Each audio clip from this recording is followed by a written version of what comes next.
दर्शकों को मेरा नमस्कार and welcome to all the viewers of the Republic TV and this is a simulcast on the Republic media network.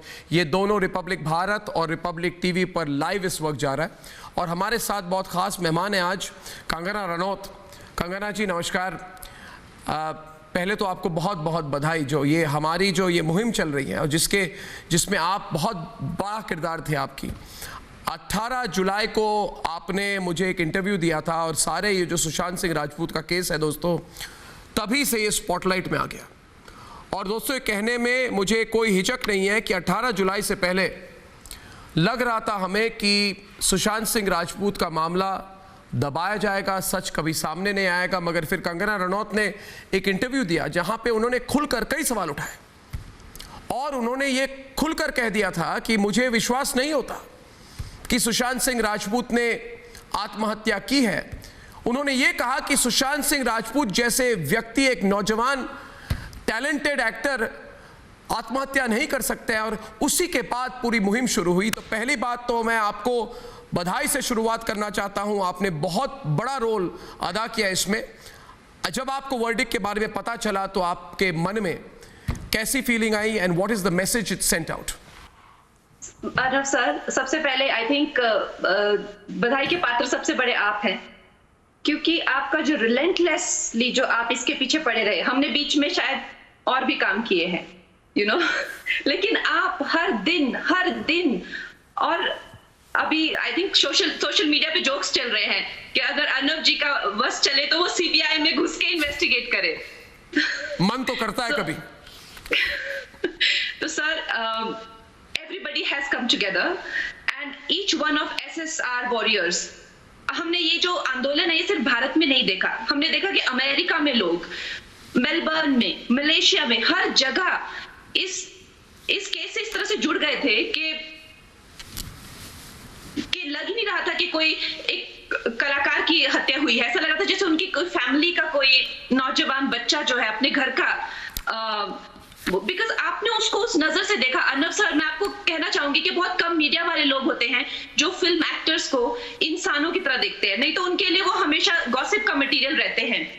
आपने उसको एक घर का इंसान बनाया। हर एक आपकी स्पीच के बाद और जिस तरह से आप उसको प्रेजेंट करते हैं सुशांत को, वो ऐसा लगता है जैसे हमारे घर का लड़का है। आप उसको उसकी फैमिली के नजरिए से देखते हैं और I think that has got the entire nation together, and congratulations to you and your relentless pursuit of truth. Hats off to you, sir. बहुत बहुत धन्यवाद कंगना जी। अब आज के सीबीआई को उन्होंने जांच सौंपी है। इसके बाद मुझे लग रहा है कि कई लोग बहुत बेचैन दिख रहे हैं मुझे, और बेचैनी दो जगहों में है। बेचैनी पॉलिटिशियंस में है और बेचैनी उसी बॉलीवुड माफिया की लॉबी में है जो अब आके कह रहे हैं। पिछले 4-5-6 दिनों में आपने नोटिस किया होगा कि जो लोग बिल्कुल चुप थे, कुछ कह नहीं रहे थे, अब वो भी कह रहे हैं CBI for SSR, CBI for SSR. 180 degree U turn करने की कोशिश कर रहे हैं। लेकिन सर, आपने ये रैकेट देखा किस तरह से वर्क करता है? अगर एक इंसान नहीं कहता है तो पूरा रैकेट नहीं कहता है। किसी ने भी सीबीआई की मांग नहीं की सुशांत के लिए। लेकिन अगर आप देखिए, आमिर खान ने एक्चुअली में सुशांत के साथ काम किया है फिल्म पीके में, लेकिन अगर आमिर कुछ नहीं कहते हैं तो अनुष्का भी कुछ नहीं कहेगी, फिर राजू हिरानी भी कुछ नहीं कहेंगे, फिर आदित्य चोपड़ा उनकी वाइफ रानी मुखर्जी भी कुछ नहीं कहेंगी। तो ये जो पूरा रैकेट है, it works like a gang. और अब भी कुछ गिने चुने हैं जो शायद कह रहे हैं, बाकी सब दुबक के बैठे हैं। आप देख सकते हैं और सारा देश देख रहा है कि अगर इनके दिल में चोर नहीं है तो जो आपका कलीग रह चुका है, आपकी इंडस्ट्री का एक अहम हिस्सा रह चुका है, आप उसको ऐसा जता रहे हैं जैसे कोई मक्खी मच्छर मर गया हो। आपके मुंह में एक शब्द नहीं है उनके लिए कहने के लिए। उनका बाप रो रहे हैं, वो उनके माताजी, उनकी पूरी फैमिली रो रही है, पिताजी रो रहे हैं, लेकिन आप क्या उनके लिए एक शब्द नहीं कह सकते संवेदना के, या आप रिक्वेस्ट नहीं कर सकते? आप नहीं करेंगे क्यों? किस बात से डरते हैं आप? तो ये जो चीज है सर, ये सारे दुनिया के सामने में ये एक्सपोज हो गई है। और कंगना, ये लोग जो थे, जैसे महेश भट्ट के साथ जो काम करते हैं, वो लिख रहे थे कि ये Parveen Babi all over again, depression वाली थ्योरी, ये सारी बात को भी इन्होंने दबाने की कोशिश की। आप अगर नोटिस करें तो पिछले 3 हफ्तों से, जब से ये इन्वेस्टिगेशन का मोड़ जो है ये फाइनेंशियल चीजों पर गया, फिर क्रिमिनल चीजों पर गया, फिर बॉडी कहां से गई, मिस्ट्री गर्ल कौन थी, वहां पे एक बॉडी थे कि 2 बॉडीज थे, उसको फांसी कैसे दिया गया, उस पर लाइगेचर मार्क कैसे था, उस पे उसके गले में किस तरह के निशान थे, वो हैंगिंग के नहीं है। जब से ये क्रिमिनोलॉजी वाली एंगल शुरू हुई है, आपने नोटिस किया होगा कि वही सुइसाइड गैंग मूवी माफिया जिसके बारे में आपने बात की थी, वो बिल्कुल चुप बैठे।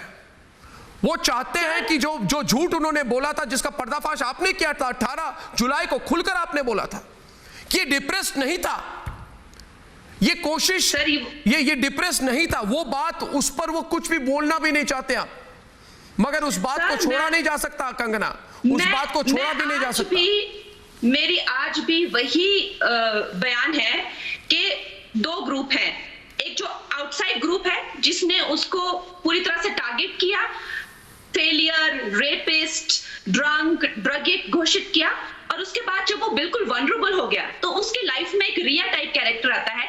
और मैंने पहले भी पूछा था कि जो रिया है वो उसके पापा को ना बुला के और उसकी फैमिली को ना कुछ विचार विमर्श करके महेश भट्ट से या जावेद अख्तर से या इन लोगों से वो विचार विमर्श कर रही है, उनसे मुलाकातें कर रही है इसकी मेंटल इलनेस को ठीक करने के लिए। तो रिया जैसी लड़की उसकी जिंदगी में आई क्यों? वो लड़की ना सक्सेसफुल है। See he was an A lister, how he fell in love with her is also a mystery, but जब आप किसी को रेपिस्ट घोषित कर देते हैं, आप उसको इतना वनरेबल, पागल और ड्रग एडिक्ट, तो वो वनरेबल हो जाता है फॉर दीज वल्चर्स। अब हो सकता है कि उनके अगेंस्ट जो आउटसाइड ग्रुप है उसके अगेंस्ट कोई कार्रवाई ना हो, मगर they are also equally responsible, क्योंकि ये एक रैकेट है जो इन सिंक है। नहीं तो आप मेरे को बताइए, कम से कम लाखों कलाकार हैं फिल्म इंडस्ट्री में, ऐसा कैसे कि जब सबने बॉयकॉट किया तो सबने किया, एक भी ने सुशांत के लिए जस्टिस नहीं मांगा? क्यों? किसकी दादागिरी से लोग डर रहे हैं? और ये जो डिप्रेशन की थ्योरी है, ये दीपिका पादुकोण जो है वो अचानक से 2015-16 में कहती हैं कि 2008 में मुझे डंप किया गया था तो मुझे उसका डिप्रेशन आज हो गया है, 8 सालों बाद। उसके बाद में बीच में उनके अफेयर भी चल रहे हैं, वो अच्छे से काम भी कर रही हैं, वो बाहर जाके सजती सवरती भी हैं, सब कुछ होता है, शादी भी हो रही है, पर डिप्रेशन साथ साथ में है। ऐसा कैसा डिप्रेशन होता है जो कि 8 साल बाद होता है?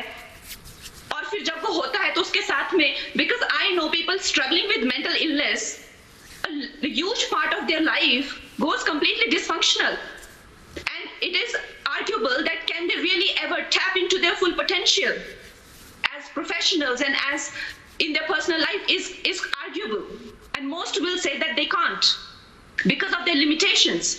यहाँ जी इनको डिप्रेशन हुआ है, एक ऐसा डिप्रेशन हुआ है जो 8 साल के पहले के ब्रेकअप का अब होता है, और उनका वो बिजनेस बना के बैठी हुई है, और वो सुशांत सिंह राजपूत को कहती है कि he was depressed so he just killed himself।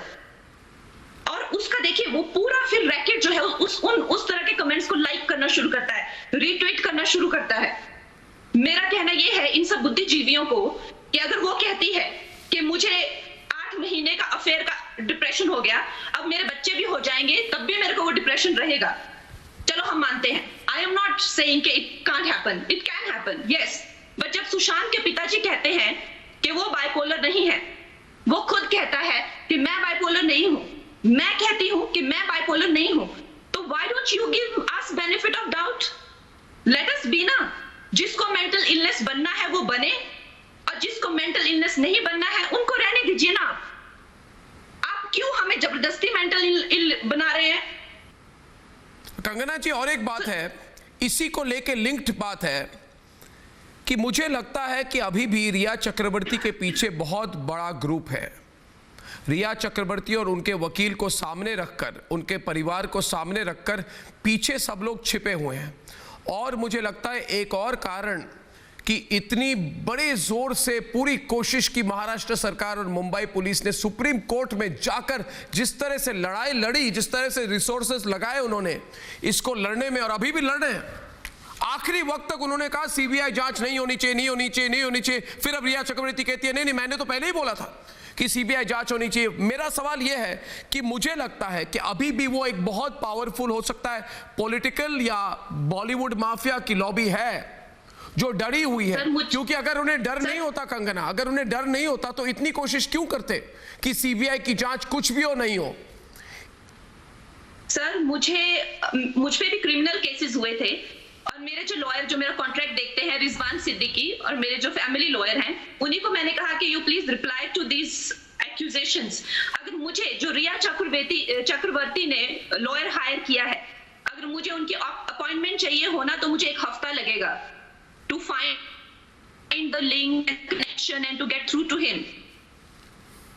How come that starlet Riya is able to get him like that within a day? So this is very clear to everyone that, and also the amount of money that he charges. Why are you, if you have not done anything, why are you hiring such a big criminal lawyer? So sir, definitely there are a lot of people who are supporting her and आपको पता है उसके लिए एक appeal गई है from Akhtar family to women commission। लेकिन जब मुझे खुद इन्होंने कहा था कि मैं एक विच हूँ और मैं काला जादू करती हूँ और मेरे जो हैं vulnerable photos इन्होंने मीडिया में सर्कुलेट किए थे मॉर्फ करके, तब इन लोगों ने क्यों नहीं वुमेन कमीशन में भेजा। मैंने वुमेन कमीशन में आपको पता है कंप्लेन की थी and they told me that we are Rakesh Roshan friends so we can't take your complaint। ये सेम इंडस्ट्री जो आज रिया के लिए लड़ रही है, तो आप देख लीजिए कि ये किस तरह के लोगों का बचाव करते हैं और इन लोगों की क्या प्रवृत्ति है। ये लोग ना कि सिर्फ अपने चरित्र के गिरे हुए हैं, ये एंटी नेशनल भी हैं और ये कंप्लीटली इनका जो कंडक्ट है they are completely anti India and I think high time that we expose them। Kangana, 2 और रिएक्शंस आए हैं जो बड़े बड़े नाम हैं, बड़े बड़े सितारे हैं, बड़े बड़े प्रोड्यूसर, डायरेक्टर, बड़े बड़े नाम बॉलीवुड के सब चुप हैं। और ये प्रवृत्ति मैंने तब भी देखी थी जब क्रिकेट में मैच फिक्सिंग का स्कैंडल हुआ था। एक बार मैंने सचिन तेंदुलकर का इंटरव्यू किया था तो मैंने उनको मैच फिक्सिंग पर सवाल उठाए थे। मैं कुछ कहा था नहीं था तो उन्होंने, अब तक सचिन ने कुछ नहीं कहा है मैच फिक्सिंग पर। तो मुझे थोड़ा दुख हुआ कि इतना बड़ा स्कैंडल आपके अगर क्रिकेट में हो रहा है और बड़े बड़े स्टार्स उस पर चुप रहे, तो मुझे उसको हिपोक्रिटिकल लगता है मुझे। वैसे ही इस केस में आज इंटरनेशनली आपको मैं ये बताऊं कि हमारा जो कैंपेन है सीबीआई फॉर एसएसआर, इसमें 10, 20, 30 लाख लोग से ज्यादा जुड़ गए और इसमें से 55% लोग भारत से बाहर हैं। तो ग्लोबल कैंपेन बन चुका है, मगर सबके मन में एक ही सवाल है। और कई मेलबर्न से मैंने बात की, मेलबर्न से कैंपेन वाले थे, लंदन से में थे, विस्कॉन्सिन अमेरिका से मेरे प्रोग्राम पे आए थे। उन्होंने सबने एक ही बात कही कि भारत के बड़े स्टार्स इस पर चुप क्यों हैं। किसी ने कुछ नहीं बोला, कुछ भी नहीं बोला। मैं नाम लेकर कहूंगा, कंगना, लोग पसंद नहीं करते हैं मुझे कि मैं नाम लेता हूं, मगर अमिताभ बच्चन जी ने कुछ नहीं बोला। मैं उनके एक्टिंग का बहुत बड़ा फैन हूं और रहूंगा, मगर ना उन्होंने बोला, ना आमिर, शाहरुख, सलमान, अक्षय, अजय, किसी ने नहीं बोला। क्यों? आप देखिए अमिताभ बच्चन जो महानायक है हमारी फिल्म इंडस्ट्री के, वो राम मंदिर के बारे में के भूमि पूजन पे वो किसी को बधाई नहीं दे सकते। ये माफिया का डर है। क्यों अमिताभ बच्चन क्यों नहीं दे सकते? See, I don't want to judge him and I am nobody to say what he thinks। मगर मुझे लगता है कि एक जिस तरह के संस्कार उनके हैं और जिस तरह के वो ट्वीट करते हैं और जिस तरह से वो हिंदुइज्म को बढ़ावा देते हैं, मुझे तो नहीं लगता कि उनको खुशी नहीं हुई होगी उस दिन। मगर कोई तो डर होगा अपना या अपने बच्चों का बॉयकॉट होने का या गैंग अप होने का, लोगों का उनके अगेंस्ट। अदरवाइज वो क्यों नहीं करेंगे? वो सुशांत के लिए इंसाफ नहीं मांग सकते। अब आप सोचिए क्यों? जब अमिताभ जी इतने डरे हुए हैं तो बाकी लोग क्या करेंगे?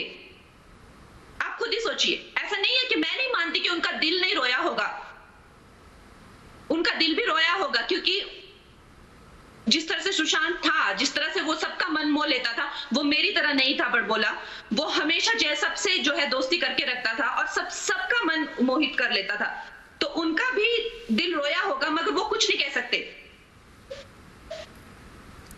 यही तो बात है ना कंगना, यही तो बात है।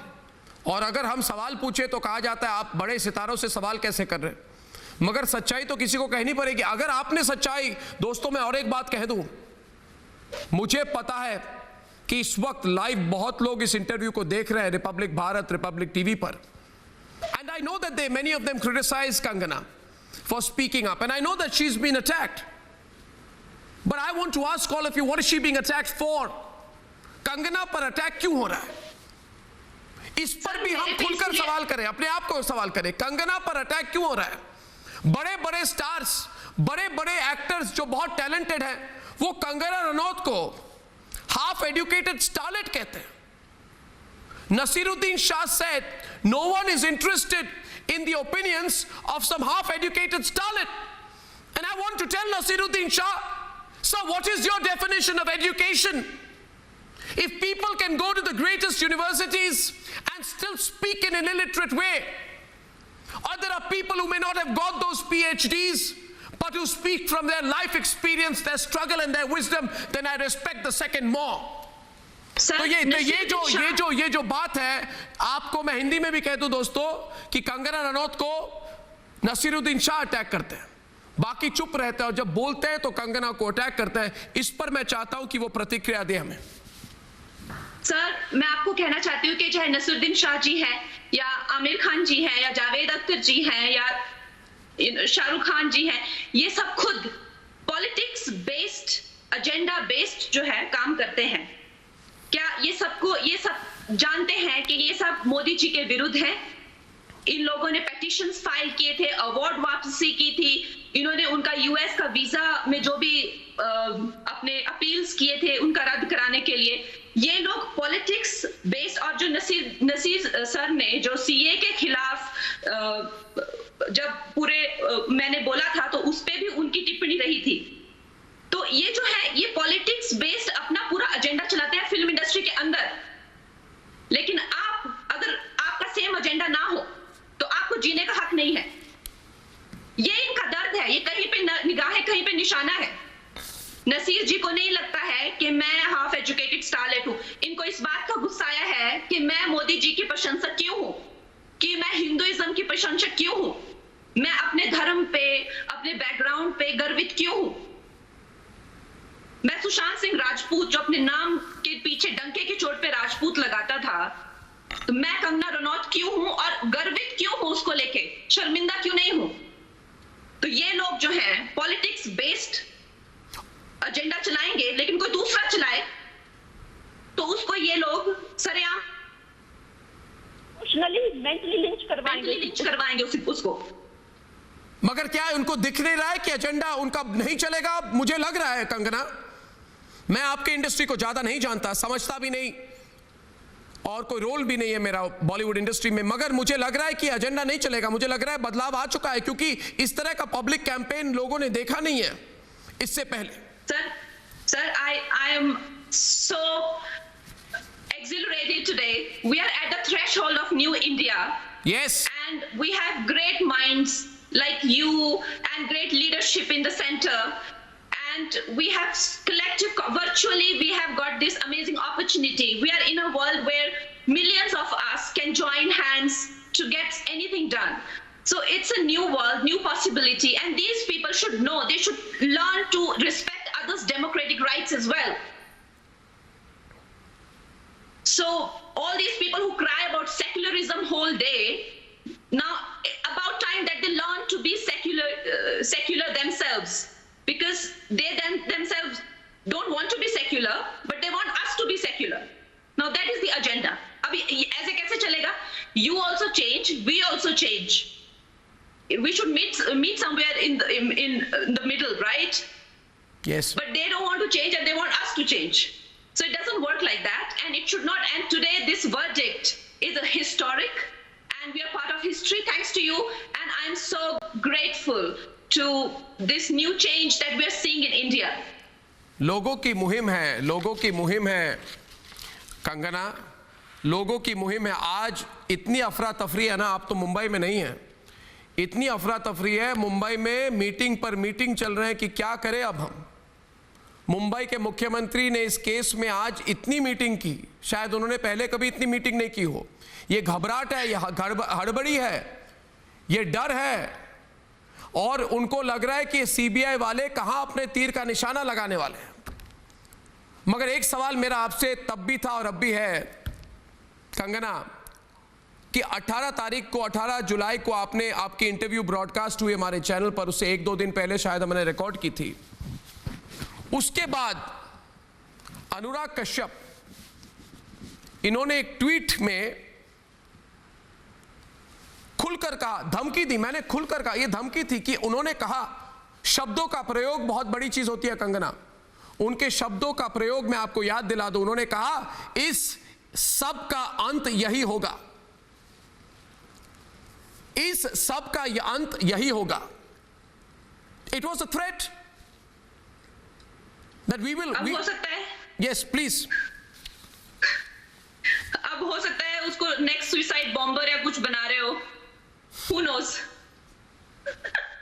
So well, I don't know, sir. I am a very simple-minded person, and I say what I think. And I personally feel that a generation of Indians have been fed to be anti-national, and now they should understand their time is up. They cannot be feeding off by hating this country, hating its people, hating the majority and their fundamental rights. They better get that. And nobody's going to reward them with Padma Shri and with different kind of subsidies and other rewards for speaking against Bharat Mata and people here, because they've been rewarded for years on end for that. Right now, a film has been made by Karan Johar. I'm giving you a recent example. For the first time in the history of nationalistic films, there's a film about nationalism which is condemning patriotism. A Fauji saying that I don't like my country, but I just want to fly the aircraft. Look at the wiring. The wiring is such, it's so deep-rooted, that a film about the army war with Pakistan, I'm talking about Gunjan Saxena, the villain is Indian. And the Fauji says, I don't like my country. I am not a patriotic person. I just want to fly a plane. What kind of a Fauji? Why are we normalizing anti-India talks? Even a normal Indian should not be allowed or maybe appreciated to talk like that.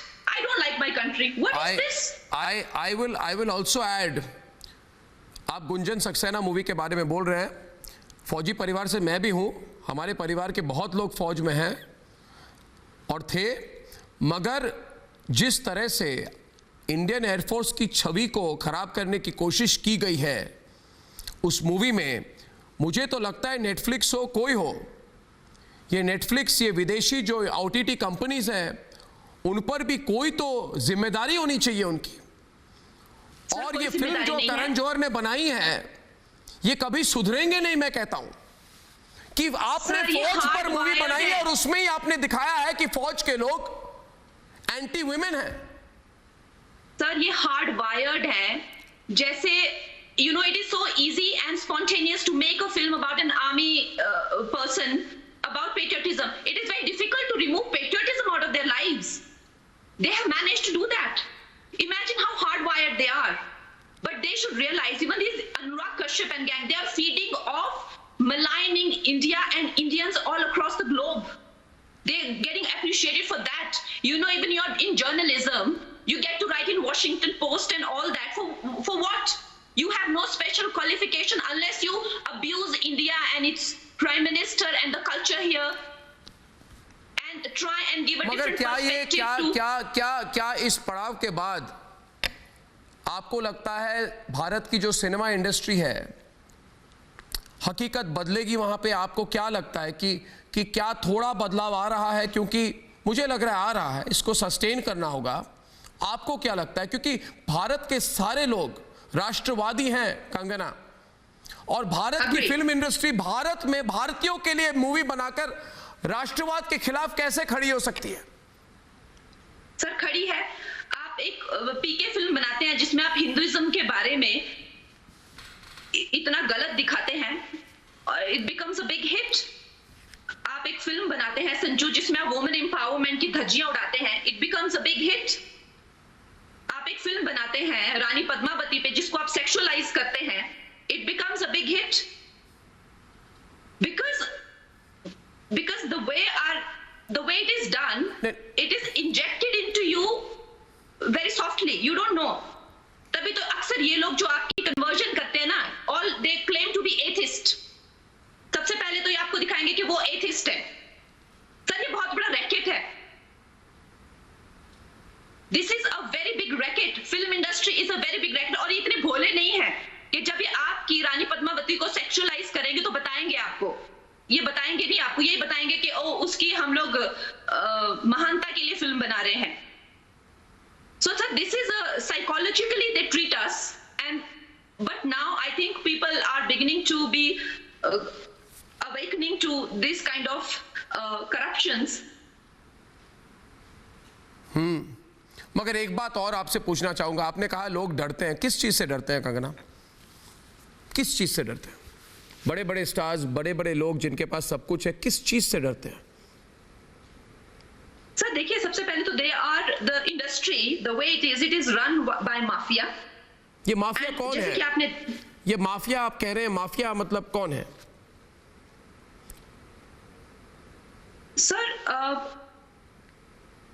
all these people who come from filmy families, they have deep friendships and they have many levels of mafia. Like it's a very complex layered structure where, say, like a Mahesh Bhatt, what I understand from his personality is he's not somebody who's a man after money or some kind of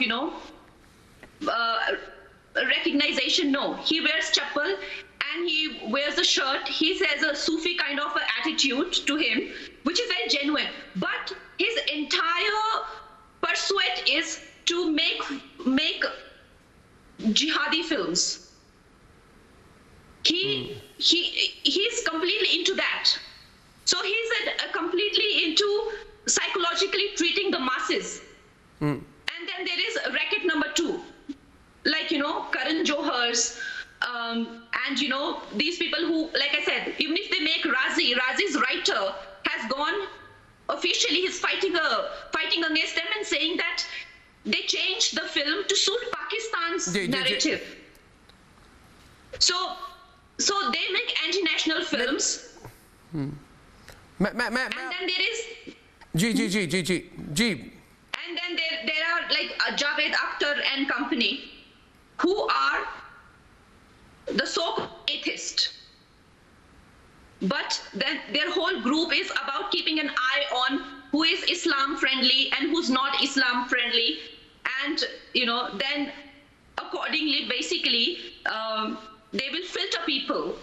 Kangana, आप इतनी खुलकर बोलती हैं, क्या आपको नहीं लगता कि आप, जैसे आप प्रोड्यूसर भी, आपने एक बहुत अच्छी फिल्म की प्रोडक्शन आपने की है मणिकर्णिका, आपके आगे की करियर भी है, एक सवाल बहुत दर्शक पूछ रहे हैं जो मैं आपको पूछना चाहता हूं। बहुत दर्शकों ने ये सवाल बोला है कि अर्नब मौका मिले तो कंगना को पूछो, तो मैं आपसे पूछना चाहता हूं कि कंगना जी, क्या आपको अपने बारे में, अपने करियर के बारे में आपको नहीं लगता कि जो आपने बोला, क्या बोला हिंदी में, मेरी हिंदी बहुत अच्छी नहीं है, बड़बोले आपने बोला, मैं बहुत बड़बोली हूं, मगर क्या आपको नहीं लगता कि इसका एक नेगेटिव इंपैक्ट हो सकता है? सारे लोग मिलकर आपको टारगेट करेंगे, अभी नहीं तो 1 महीने बाद, 2 महीने बाद, 3 महीने बाद, जब मौका मिलेगा, तो आप अपने आप को स्ट्रॉन्ग कैसे बनाएंगे? आप कैसे टेक ऑन कर सकती है सबको?